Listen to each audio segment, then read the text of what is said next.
সম্মানিত বিনিয়োগকারী ভাই বোনেরা, আসসালামু আলাইকুম। আশা করি আপনারা সবাই ভালো আছেন, শারীরিকভাবে সুস্থ আছেন। আমি আজকে 8ই ফেব্রুয়ারি শনিবার 2025 এই ভিডিও আলোচনা করছি এবং আমার আজকের আলোচনার শিরোনাম হচ্ছে এমনও হতে পারে এই তিনটির মধ্যে যে কোনো শেয়ার ডাবল হয়ে হিস্ট্রি করার চেষ্টা। এই শিরোনাম নিয়ে বন্ধুরা আমি আজকে আপনাদের সামনে যে আলোচনা করছি এটি এমনও হতে পারে বলতে আমি আলোচনা উপস্থাপন করছি।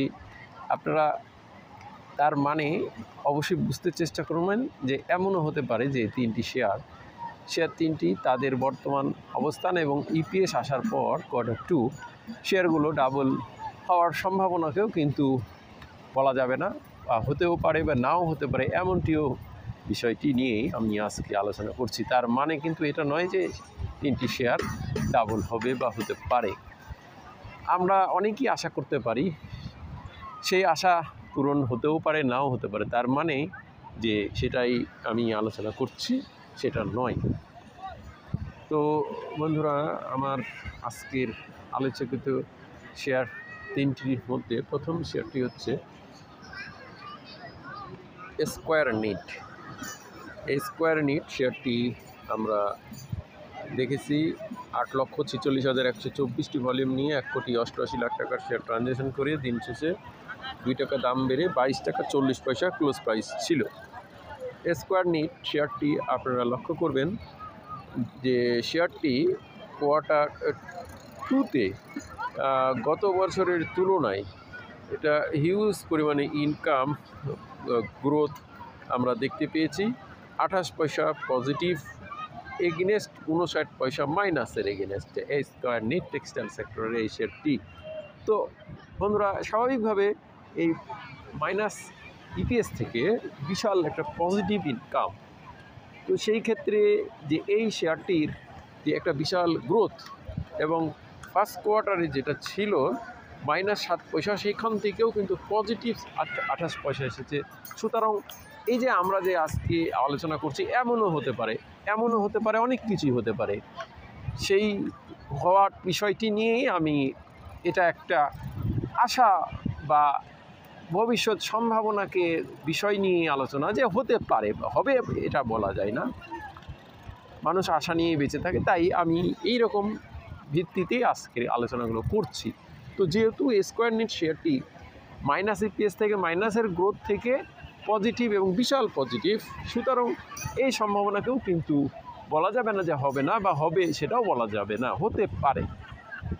তেমনই এই আলোচনায় স্কয়ার নিট আপনারা পজিশন দেখছেন, বর্তমানে PE রেশিও 28, চমৎকার। শেয়ারটি অলরেডি ডিভিডেন্ড প্রদান করেছে, 10% ক্যাশ, এভারেজ প্রাইস 300 দিনের মধ্যে যদি আমরা দেখি তাহলে 23 টাকা 10 সে লেভেল থেকে অনেক এখনও কম রয়েছে।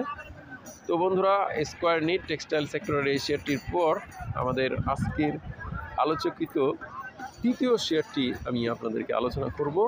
তবে আমি আবারও বলছি, আমার এই আলোচনা কিন্তু ফ্যাক্টগুলো হতে পারে, এমনও হতে পারে, দ্যাট মিন্স হতেও পারে নাও পারে। এই বিষয়গুলোই নিয়ে আমি কিন্তু আজকে আলোচনা করছি তিনটি শেয়ার। দ্বিতীয় শেয়ারটি আমি আপনাদের সামনে আলোচনা করব সিমটেক্স।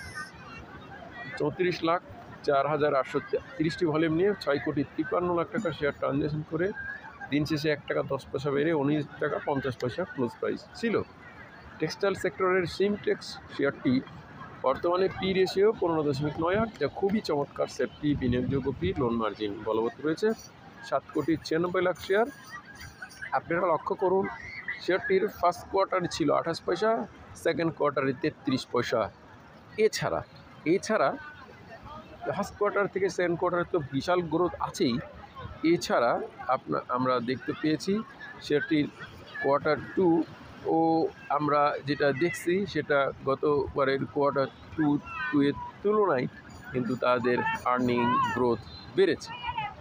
সুতরাং এই সিমটেক্স শেয়ারটি উল্লেখযোগ্য একটি বিষয়, অনেক দিন ধরে শেয়ারটির কিন্তু কোনো মুভমেন্ট আমরা দেখতে পাই নাই, অনেক দিন, এবং 300 দিনের মধ্যে এভারেজ প্রাইস 21 টাকা। যদিও শেয়ারটি 17 টাকা 70 পয়সা থেকে টানা ইনক্রিজ করছে, সুতরাং এই শেয়ারটিও কিন্তু অনেক দিন যেহেতু লো রেটে আছে এবং অনেক হাইয়ের অবস্থান থেকে লো রেটে চলে এসেছে, তারও কিন্তু যুক্তিযুক্ত আছে। এমনও হতে পারে এই শেয়ারটিও কিন্তু ডাবল হওয়ার সম্ভাবনা হতে পারে, বলা যাবে না, তবে হবে এমন কথা আমি কিন্তু বলছি না। এমনও হতে পারে, বিষয়টি নিয়ে এই আলোচনা। তো বন্ধুরা, যেহেতু শেয়ারটি ফান্ডামেন্টালি স্ট্রং পজিশন আছে, 10% ক্যাশ ডিভিডেন্ড ফেরত দিয়েছে, সুতরাং জুন ক্লোজিং শেয়ারটি জেড বা জাঙে যাওয়ার কোনো সম্ভাবনা নেই। উপরন্তু ফার্স্ট কোয়ার্টারের তুলনায় সেকেন্ড কোয়ার্টারে ভালো একটা গ্রোথ তৈরি হয়েছে। এরপর আমাদের আজকের আলোচকিত সবশেষের শেয়ারটি হচ্ছে, এটাও একটা টেক্সটাইল সেক্টরের share, queen south. Queen south আপনারা দেখছেন 41,06,760 ভলিউম নিয়ে 5,92,00,000 টাকার শেয়ার ট্রানজ্যাকশন করে দিন শেষে 60 পয়সা দাম বেড়ে 4.41% ইনক্রিজ করে 14 টাকা 20 পয়সা ক্লোজ প্রাইস ছিল। এই কুইন সাউথ টেক্সটাইল সেক্টরের এই শেয়ারটি কিন্তু বর্তমানে পি রেশিও 37.37 এবং 38 পয়সা ইপিএসে রান করছে। এর শেয়ারটির উল্লেখযোগ্য বিষয়, কোয়ার্টার 1-এ 8 পয়সা ইপিএস ছিল, কোয়ার্টার 2-তে 11 পয়সা ইপিএস চলে এসেছে এবং এই শেয়ারটি 2% ক্যাশ জুন ক্লোজিং তারা প্রদান করছে। উল্লেখযোগ্য আরেকটি বিষয়, কোয়ার্টার 2 গতবার ছিল 5 পয়সা, তার থেকে 11 পয়সা ডাবলের মতো ইপিএস বেড়ে গেছে। তো এটা একটা ভালো দিক তৈরি হয়েছে এবং বিশাল গ্রোথ তৈরি হয়েছে। কুইন সাউথ শেয়ারটি একটি উল্লেখযোগ্য বিষয়, শেয়ারটি বহুদিন ধরেই শেয়ারটি কিন্তু বটম লেভেলে আছে এবং অনেক দিন ধরে শেয়ারটির প্রাইস হাই হয় নাই, আমরা দেখছি, এটা একটা যুক্তিযুক্ত বিষয়। এছাড়া শেয়ারটির নেট অপারেটিং ক্যাশ ফ্লো ভালো, 1 টাকা 80 পয়সা, মাইনাস কোয়ার্টার 1-এ ছিল 23 পয়সা, সেখান থেকে 1 টাকা 80 পয়সা নেট অপারেটিং ক্যাশ ফ্লো বেড়ে গেছে। এটা একটা বিশাল ব্যাপার। পি রেশিও বর্তমানে 37.37 এবং উল্লেখযোগ্য এই শেয়ারটির একটি বিষয় হলো, কুইন সাউথ শেয়ারটি দীর্ঘদিন 2-3 বছরের মধ্যে আমরা শেয়ারটিকে বড় ধরনের উত্থান দেখতে পাই নাই। তাছাড়া শেয়ারটি এভারেজ প্রাইস 15 টাকা 60, সেই লেভেল থেকে কাছাকাছি আছে। শেয়ারটি আমরা দেখছি রিসেন্ট টাইমে ইপিএস দেওয়ার পরও তেমনভাবে হাই হয় নাই। তো ওভারঅল এই শেয়ারটিও কিন্তু লেনদেন আস্তে আস্তে বেড়ে বড় লেনদেন হয়েছে গতদিন। তো এই কুইন সাউথ টেক্সটাইল সেক্টরের বর্তমানে আমরা ওভারঅল মার্কেটে টেক্সটাইল সেক্টরের একটা বড় ধরনের মুভমেন্ট দেখছি। সেই ধারাবাহিকতায় এই শেয়ারটিও যে আমরা এমন হতে পারে যে শিরোনাম দিয়েছি, এটার সেই বিষয়টা যুক্তিযুক্ত হওয়ার সম্ভাবনাকেও উড়িয়ে দেওয়া যায় না।